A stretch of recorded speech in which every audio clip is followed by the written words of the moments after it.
Farther Away Than the Stars, written by Swami Kriyananda and performed by the Ananda Portland Movement Choir.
Morning.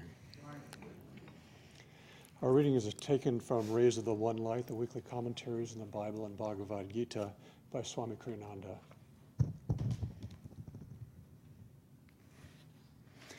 This week's reading, do you need a guru? Truth is one and eternal. Realize oneness with it in your deathless self within. The following commentary is based on the teachings of Paramahansa Yogananda. Many people scoff at the idea of having a guru. True to human nature generally, they make a virtue of their scoffing. I am responsible for what I do, they announce, responsible for my mistakes as well as for my victories. What would I ever learn if I handed over my development to someone else? To depend on another for guidance would be an act of spiritual cowardice. It would be understandable for someone gifted with some trivial ability, for instance with words, to insist on doing his crossword puzzle himself without letting anyone else help him. But supposing, even in such trivial matters, he had no such gift, what virtue would there be in refusing to learn? For that matter, moreover, where do our gifts come from? They are not a native ability. Still, crossword puzzles are hardly an important challenge. What if a person wanted to do something daring, to climb a cliff, for instance, but refused to study the art of mountain climbing? He would climb at the risk of his life. And how much more is risked than physical life in the great adventure of the divine search, where the risk is to salvation itself? Where is the sacrifice in seeking guidance? Even a mountain guide wouldn't presume to do one's climbing for one. His purpose would be only to help the neophyte to climb safely. To have a wise guru is not a sign of weakness, but of plain common sense. All the saints, aware as they are of the hazards of the adventure, agree on the importance of having a guide or guru. And these are the heroes speaking, not cowards or spiritual weaklings. Jesus emphasized the importance of having a teacher by asking John to baptize him. In the Gospel of St. Matthew, chapter 3, we read of his coming to John. Thus Jesus said to John, "It becometh us to fulfill all righteousness." And in the Bhagavad Gita, in the 4th chapter, Sri Krishna says, "Open thyself to those who have attained freedom. They will be thy teachers. Ask questions of them, both verbally and mentally. Serve them faithfully and with devotion." How is the devotee to recognize one who has attained wisdom? The Bhagavad Gita gives us this inspiring description of the sage. "By this sign is he known, being of equal grace to comrades, friends, chance-comers, strangers, lovers, enemies, aliens, and kinsmen, loving all alike, evil or good." Thus, through Holy Scripture, God has spoken to mankind. Om, Om,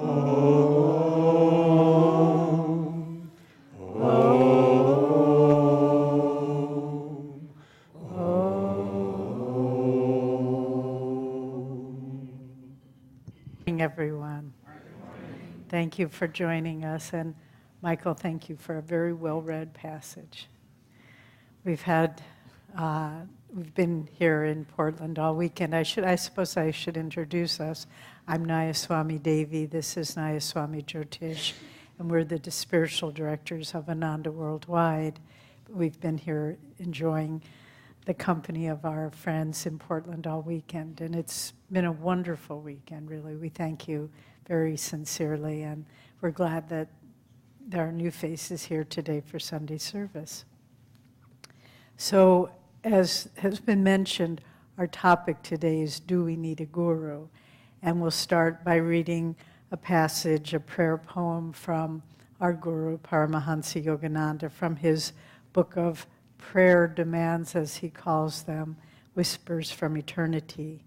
And this one is based on an ancient Sanskrit prayer, which we often do in the form of a chant, but Master included it just as prayer in his book. The title is Salutation to the Great Preceptor. Bearing the bliss of Brahma, happiness supreme, wearing the image of wisdom, beyond the dispute of any qualities, free as the limitless sky, knower of all there is to be known, thou perennial taintless one, witness of all happenings, beyond all conception's boundaries, uncolored by good, bad, and active qualities, my ever-awake preceptor, I bow to thee. Thank you. So let's begin our discussion by stepping back a little bit and picking it up from who is the guru? What is the guru? And there's a beautiful little exchange that with Yogananda and a visitor that Swami Kriyananda recounts in the book Essence of Self-Realization. And this visitor says to Yogananda, I don't understand. If God is infinite, how could he possibly care about what happens to any of us as individuals? And Master paused and with his perennial wisdom said, Sir, your concept of infinity is too small. He said, yet it's true, God is infinitely large, beyond our imagination of the span of infinity, but God is also infinitely small. And so he resides in each one of us. And because of this, God cares about what happens to every individual being everywhere. And this is a nice thing to think about because it kind of opens up your consciousness. And so this is how we can understand what the guru is. He's not just a wise person, he or she, or a very good person, or a commanding presence. The guru is the personalized instrument for the infinite cosmic God that is given in compassion to each soul to help them reunite with their true self, with God. And so it's really an amazing thing. The infinitesimal, subtle connection that God makes with each individual to help us. Why? Why does he do it? To help us find out who we are and where we can find true happiness. That's really the only thing that's going on. With all this incredible complexity, sometimes when we're driving along the freeway and you're passing all these cars, hundreds and hundreds of cars, depending how long your journey is. And I like to think, gosh, in every one of those cars, there's a story. People are having their ups and downs and losses and gains, and it's so complicated. And yet God cares about each individual, and the guru is sort of the stepping down station from the power of God so that we as individuals can feel cared about and recognized and guided. And so it's not even, it's very, very personal, but it's totally impersonal in the same way. It's very personal because it relates to our needs, our pattern of development, our path to freedom. But it's impersonal because it isn't, oh, well, I like this teacher and so he's my guru. It's bigger than that. In fact, we are taught that when each soul emerges as an individual spark of God from the formless cosmic consciousness, there is a preordained guru, a preordained guide, preceptor to guide us towards freedom. So we don't choose the guru. We don't do him a favor by saying, oh, okay, I'll follow you. It's all part of a great plan. And that's, if you understand that, it's why people get in arguments about, well, my guru is better than your guru, or my path. Well, of course he is. Because he's better for you. Doesn't mean he's better for me, or my religion is better than your religion. Well, of course it is, because that's the one God brought you to. But we need to get a bigger perspective and see everyone's guru is better than everyone's for that individual. It's all part of this beautiful drama of the individual soul being brought to freedom. So if we can understand that, it's kind of hard to grasp, but it's well worth thinking about, that God cares about each of us so individually. There's honestly, not a tear is shed that God doesn't see, doesn't perceive. I remember many, many years ago, I was new on the path, and I've told some of you this story, but it was one of those moments that always stands in my mind. And Master recommended to all of his disciples to repeat his poem, Samadhi, about cosmic consciousness. And so I had memorized it, and I was back visiting family in St. Louis, Missouri, and I was walking in the suburbs there by myself, and I was mentally repeating Samadhi. And I was by myself and just walking on the sidewalks, and I had my eyes a little bit half shut to kind of focus, not so I would walk into traffic, but so I could just keep my mind inwardly focused. And I was walking along, and there's a line that's in the poem, Samadhi, that says, the sparrow, each grain of sand falls not without my sight. And just as I was mentally repeating the sparrow, my foot touched something, and I kind of opened my eyes and looked down, and there was a little sparrow, a little dead sparrow that had fallen from a tree, and my foot, I didn't squash it, but my foot just touched it, and it was like, oh my God, you were listening, you know. And it's those moments when you realize that you are part of something, you are part of a consciousness that is so compassionate and so wise and so present moment by moment in your life. And this is what the Guru is. We don't choose it. But by living our life in such a way that little by little we say, you know, this didn't really make me happy. That really wasn't the answer. Bit by bit, we get to the point where we really ask the question, well, what's real then? What's lasting? What's going to really make me happy? And then the Guru starts saying, oh, she's starting to pay attention. He's starting to ask. And then they'll make themselves more present in your life. And so, this is what the Guru is.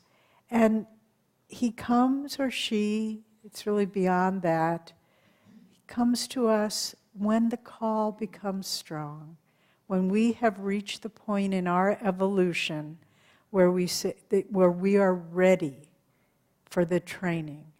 And until we are, it's fine. They will wait. They will wait till we are ready. But how do they work with us then? I'll share a little story from my life that is sort of a metaphor for how the Guru works with each one of us. When I was in high school, I was a student of dance, and I studied it for many years. And one summer in high school, I was taking a dance course, a modern dance course in the evening, and we had a wonderful teacher. And the teacher was always pushing us to get beyond where we'd ever been before in many, many ways. And part of the evenings we had as dance studios, our big wooden floor, long room, and the teacher would demonstrate, the man would demonstrate a complex pattern diagonally across the floor. And then one by one, individually, not as a group, without any preparation, we'd have to repeat it. And it would get more and more complicated, each pattern. And the way you could do this was not to, okay, he turned left, turned right, did a reverse, but you had to just be in the flow of it. And then you could just do it. But one evening, he was doing this pattern, and I couldn't get it. It didn't make any sense to me. And so I kept going to the end of the line so I wouldn't have to do it all by myself. And finally, I was the last one, and I just said, I don't get it. And so he took me by the hand, and we did it together, step by step, turn by turn, pattern by pattern. And I got the feeling of it. And then he said, okay, now you do it. And then it was a little stilted, but I did it. And he said, now do it again with freedom. And then I did it a third time, and it was such a joyful experience. So that's how the Guru works with us. First of all, who was he training? He wasn't training the people that were walking outside on the sidewalk. They weren't ready for the class. They hadn't chosen to come in. So he if they wanted to, he would have trained them, but they weren't ready. So they just were out there. He was training the people who said, help me. I want to be able to do this. And he would demonstrate, and we would try to get it intuitively. But if we couldn't and what does that mean? It means the Guru's teachings. We observe him, we watch him, we read him, we study him, we meditate, we try to feel his presence in our heart, but intuitively.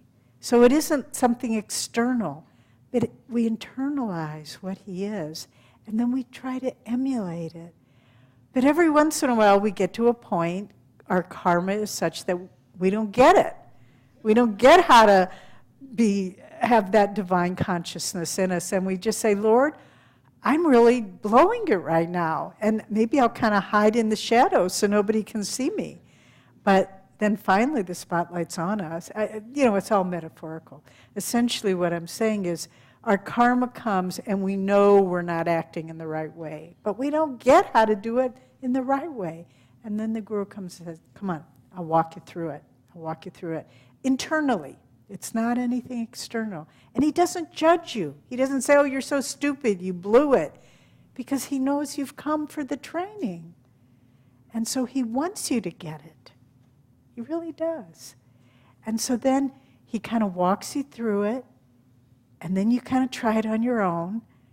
And then, isn't it so that the areas of your life you were the most stuck, when you finally get it, that's the most freedom. And you just say, wow, I get it now. I know how to not be judgmental, or I know how to not be critical, or whatever it is. And then there's the freedom, the intuitive attunement with the Guru. And that's how he can work with us, or she, doesn't matter. But it's that beautiful dance. The word grace, we talk a lot about it. And there's many definitions for grace. Grace is, of course, in a spiritual context, it's the descent of divine consciousness to guide us. But grace also, you see a dancer with freedom and aesthetic beauty in her movement or his movement, and you say, oh, how graceful that person is. But if we bring those two together, grace is dancing with an unseen partner. And that partner is the Guru, who's always showing us, this way will lead you to freedom. This way will lead you to happiness. That way will keep you stuck right where you are. And if that's what you want, I won't interfere. I really won't. I won't impose my will. So it's not about anything external. It's about the fluidity of the soul saying, I need someone to show me the beautiful, complicated pattern that leads to God, and to know the freedom of it, and to know the joy of it, and to feel my own, as Master often said, our own but God-given power. Our own but God-given power to move forward along the spiritual path and to feel God's presence more and more in our life. So do we need a guru? Once Swami was asked this question by just someone attending one of his lectures. I think it was a reporter, actually. And this man kind of cynically said, well, do we really need a guru? And Swami surprised everyone by saying, of course not. And everyone said, oh my gosh, where's he going with this one? And he said, why would you need a guru? Why would you need anybody telling you what to do? But of course, if you want to find God, then you need a guru. And so it's just like the people who didn't come into the dance studio. They have a guru. The most terrible criminal or corrupt politician, they have a guru. They just haven't asked for him yet. So they're waiting. They're waiting. They'll come. They'll come to that point. But those of us who are already in the line to move towards freedom, it really is such an important thing to say, show me and I will follow. I can't do this by myself. I don't know where the path leads, but you do. You have the vision. You have the wisdom. You have the compassion and understanding of my own nature, and I will follow. And it becomes beautiful. It's such a gift. The greatest gift in all the world is to be drawn to such a lineage as we have been touched by, and to be under the grace of our great, great Master, Paramahamsa Yogananda.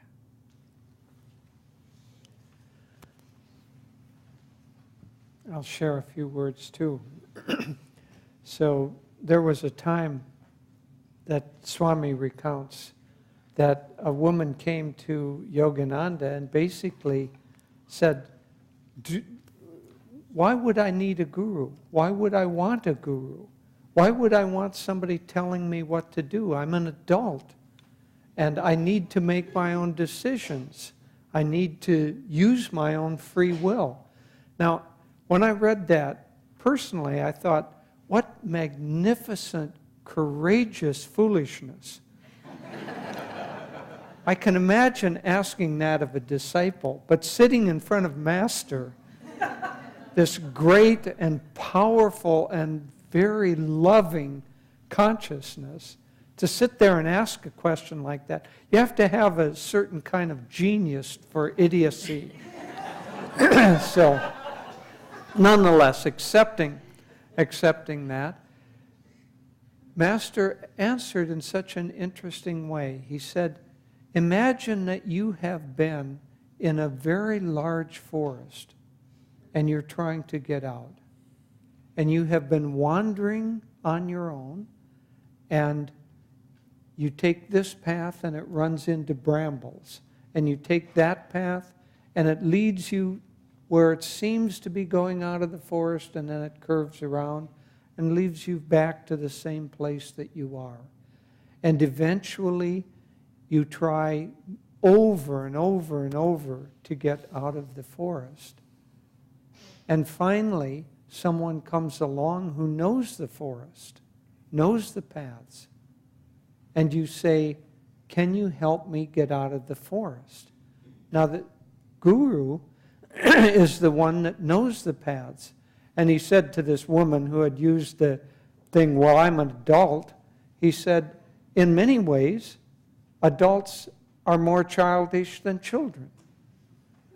If a child knows the forest and knows the way out, then that child is more mature than an adult that doesn't know the way out. So it doesn't have to do with age. It has to do, first of all, with the desire to your own desire. The guru doesn't come and say, you're terrible, you're wasting your time, you're wandering around, you don't know how to get out. It's your own desire that's trying to get out of the forest. And so the guru just comes along, excuse me, when your own desire gets strong enough and you're ready to say, I need some help. In fact, there is a very interesting story that I was a part of.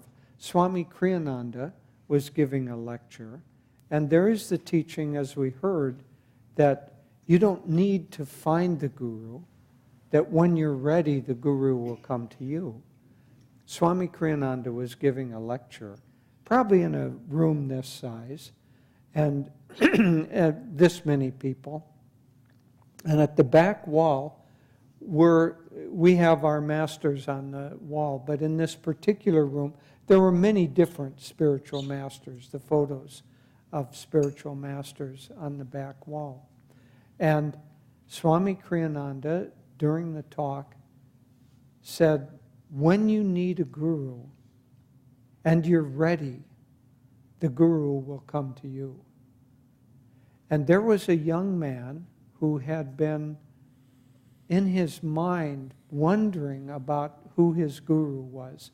He was very, very attracted to Satya Sai Baba, but he didn't know whether Satya Sai Baba was his guru, whether he should go to India, try to make connections, study with him.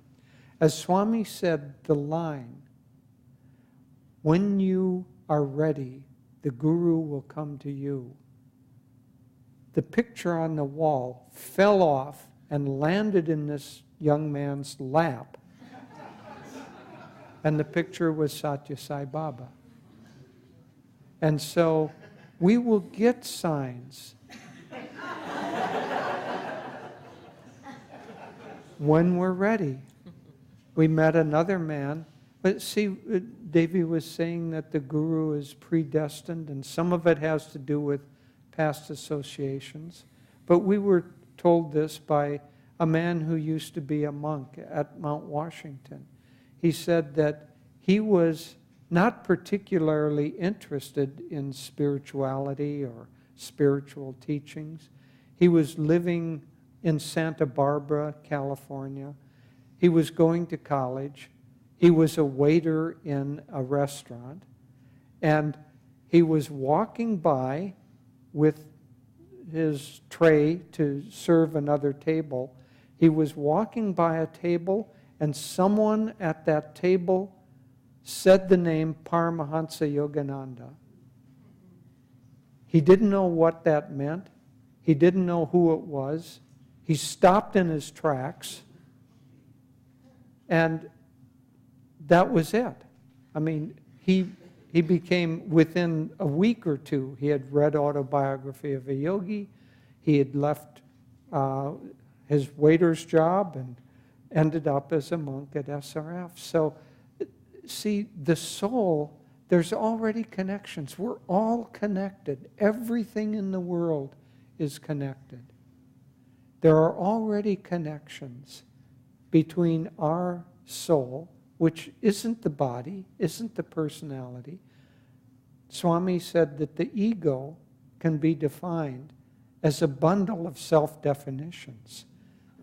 So we carry around this bundle of self-definitions, but no matter how big the bundle is, it's only a little bundle out of infinite numbers of possibilities of who we are.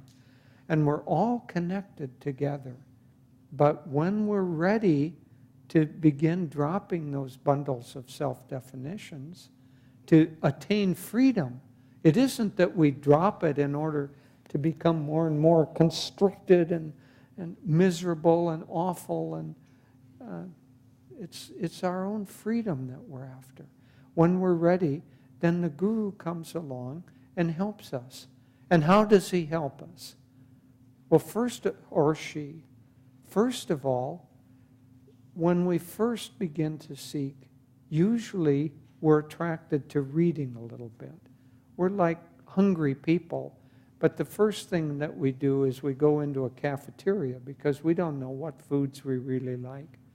And we try this and we try that. So first we read, and we try this book and that book. And anyway, we're kind of attuning. It means a long connection from the past. If you're walking by a table and you hear the word or hear the name, and all of a sudden your life has changed. Most people aren't like that, let's face it. So then after reading and trying a little of this and trying a little of that, then you're attracted to a teacher that can teach you. But it's often a lesser teacher. They can teach you a part of what you need to know, but not the totality of it. A young athlete was kind of boasting. He was a very good athlete. And he went to the coach and he said, you know, I can run faster than you. I can play this game better than you. Why do I need a coach? And the coach said, because you don't know what you don't know. And so why do we need a coach? Why do we need a guru? Because we don't know what we don't know. That woman thinking, well, I'm mature, I have free will, nobody needs to tell me what to do. She couldn't get anywhere out of that forest, nor can we. So we don't know what we don't know. So our own hunger will lead us to a guru, and then eventually that process brings us a true enlightened guru, meaning that there is no bundle of self-definitions left. There's no ego left in that true guru. And that because there's no ego left, that guru has united his consciousness with God. And being that everything is connected, the guru knows us better than we know ourselves, because we're still limited by the bundles of self-definitions that we carry around. The guru isn't. And he sees our soul, which isn't connected, isn't limited, I should say, by the ego. He sees our soul, and he sees what elements, what pathway is just right for us. And so he gives us teachings that are both universal, as Devi said, and very, very personal.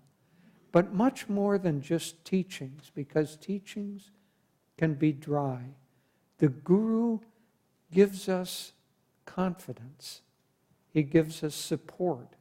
She gives us love and compassion. And it's that energy that's all together that makes the Guru for the disciple begin to get increasingly attractive until our hearts just want to hang out with the Guru more and more of the time with the consciousness of the Guru. Anandamoyi Ma had a great saint of this century written about in the autobiography of a yogi, and I had the great pleasure of blessing of meeting her and spending some time with her. She was so incredibly magnetic that she would come into a village. She wandered a lot. She might sit down by a well, and within 5 minutes, everybody in the village would start coming and gathering around.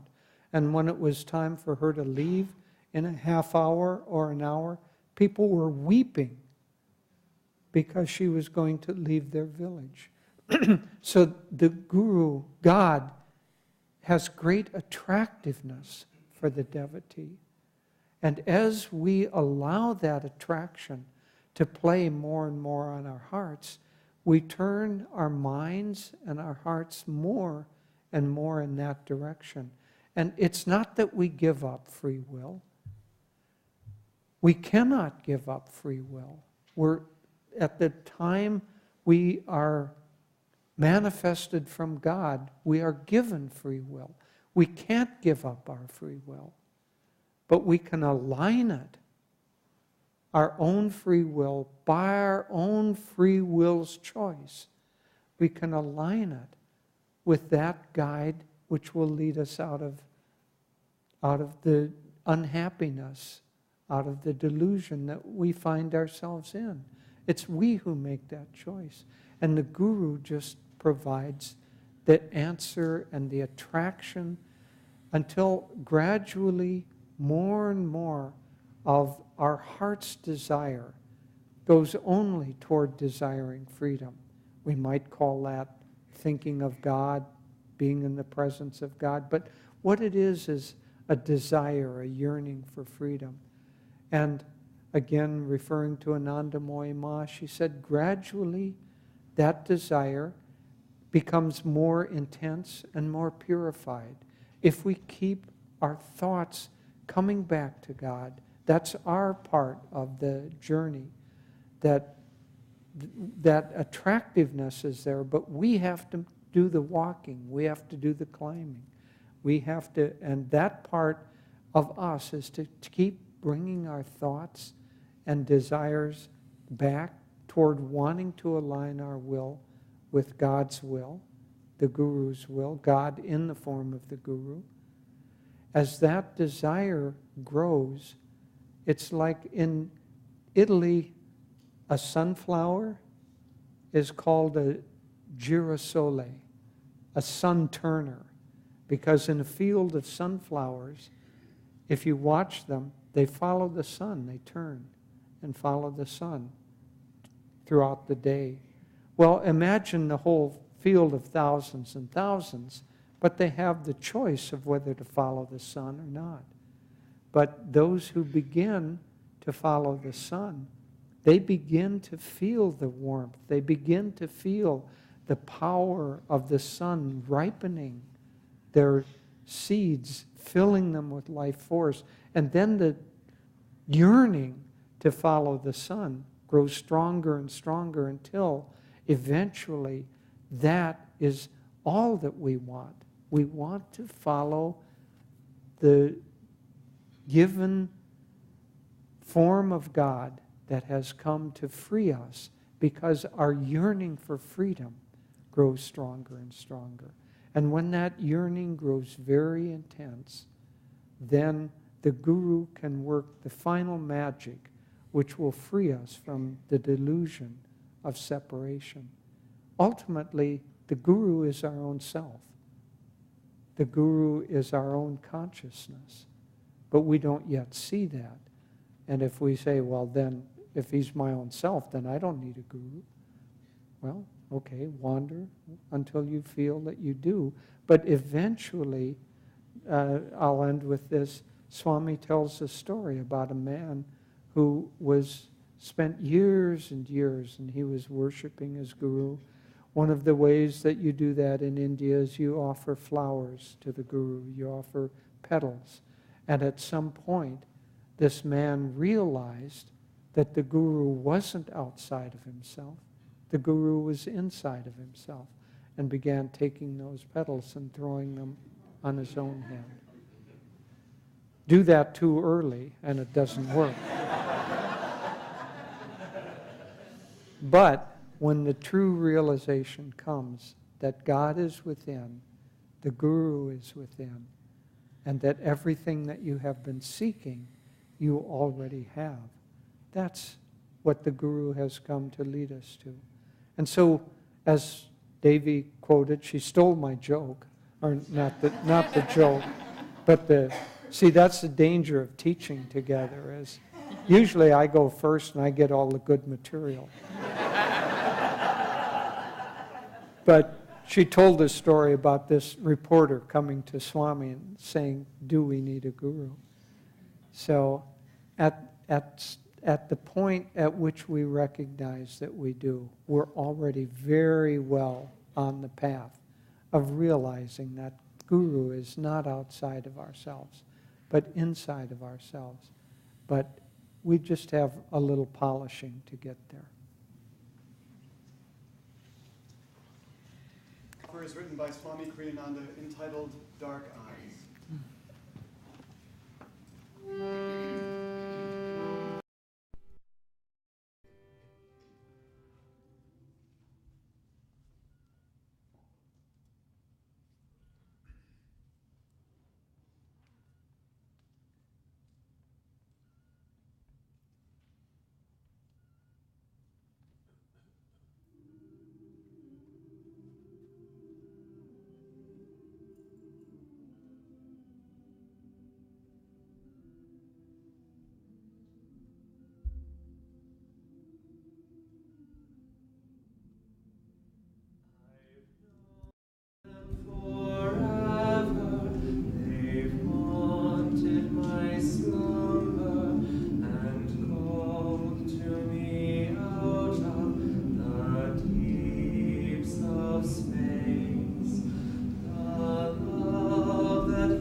Those two dark eyes draw my heart away.